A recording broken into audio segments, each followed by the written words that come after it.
Greetings and salutations, 20th century Hello, hello. U.S. history learners.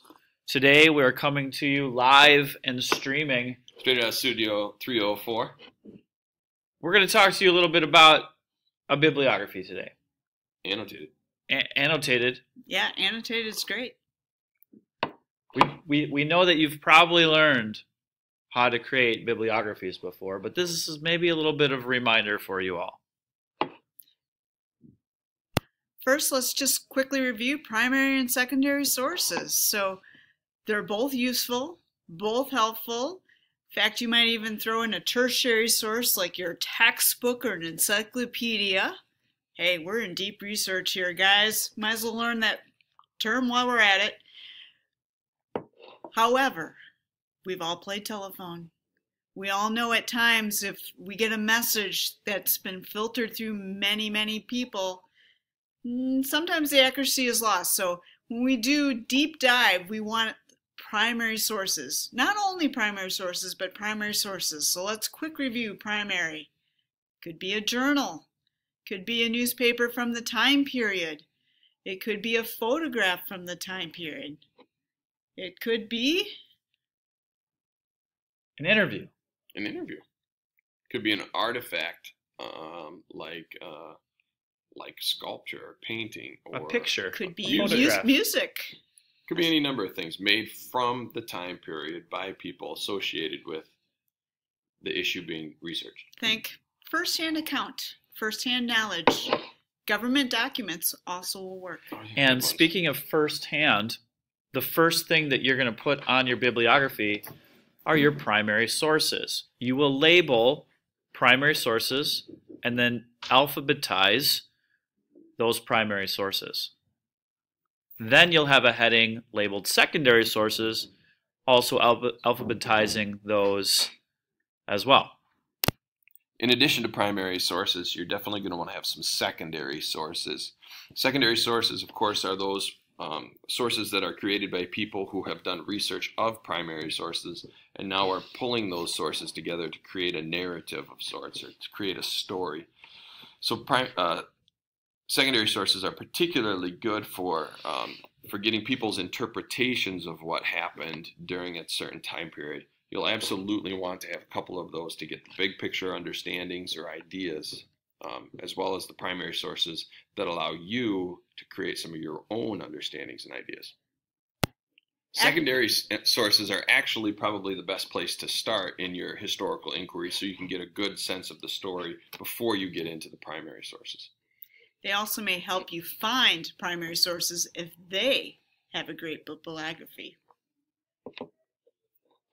Notice we have an area that talks about how to do the hanging indent. Some students have difficulty on Google Docs, especially with this. It's not very user-friendly. So there's a video that we have included, a link, if you want to see how that is done. Notice your completed citation looks very similar to something we have here for you on the screen, and we'll talk more about that moving forward.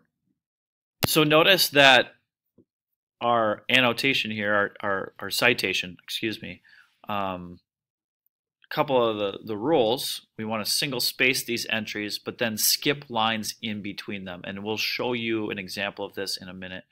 The URLs should not be hyperlinked, okay? When you put them into a bib maker, it will make the citation for you, but you're not just putting in a link, a hyperlink. It's nothing like that.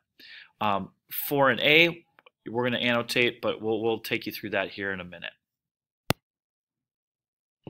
Oh, we're going to scroll down right now, and if you want to follow on your sheet, you can, to these helpful suggestions. All right, so Mr. Hans Salesson is making fun of me because I'm old. But, you know, when I was in college, I had to read the book that talked about how to form a bibliography. And I had a chapter on periods and a chapter on commas. And I am not encouraging anyone to follow my footsteps. I think you should just use Noodle tools. Noodle Tools will put everything in place for you. You just have to enter the correct information. The Noodle Tools is provided by the school. You are going to want to log in until you have all access. And we think you should create this bibliography as you go.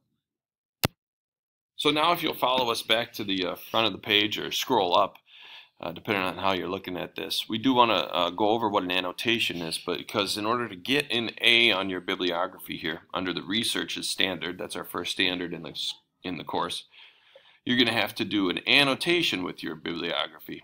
And what that basically means is you will tell, with each entry that you have in your bibliography, you will write a couple of sentences that identify what type of source we're dealing with, how the source was used, and how it helps you understand your topic or create your project. You'll notice here that we have a color coordinated example where we have an example of a source that we used, the biography of Teddy Roosevelt, and we have highlighted in red that it was biography. If it's biography, of course, that gives us some sense of what kind of a source it is, right? It tells us that this is a secondary source. And then if we go on, we see that in the green, we understand, it develops our understanding, in this case, the way in which Pancho Villa, is that who we're talking about? Philippe Bueno Varilla. He was able to get President Roosevelt to recognize the revolutionary government of Panama. So it would help us understand some foreign policy issues. And then, of course, that blue helps us understand the topic in regards to our bigger project. And so you can see here it's really what the source is, what specifically it tells us, and then how that information fits into the larger picture of why our topic is significant. So tell us about the source. All right, now we're going to just show you a few examples of what a completed annotated bibliography would look like. So again, we have the title, which is the annotated bibliography. We have our first label, which is the primary sources. You know that the next few sources after that are your primary sources, and we have them in alphabetical order. We have the hanging indent. We have the annotation itself using the model that we just showed you. And if we continue down, we have our next label, which is secondary sources, which again would be in alphabetical order, again with the annotations following. Notice that there is a space between the citation and the annotation here. So hopefully this has helped you out. Hopefully you can refer back to this if you have any questions or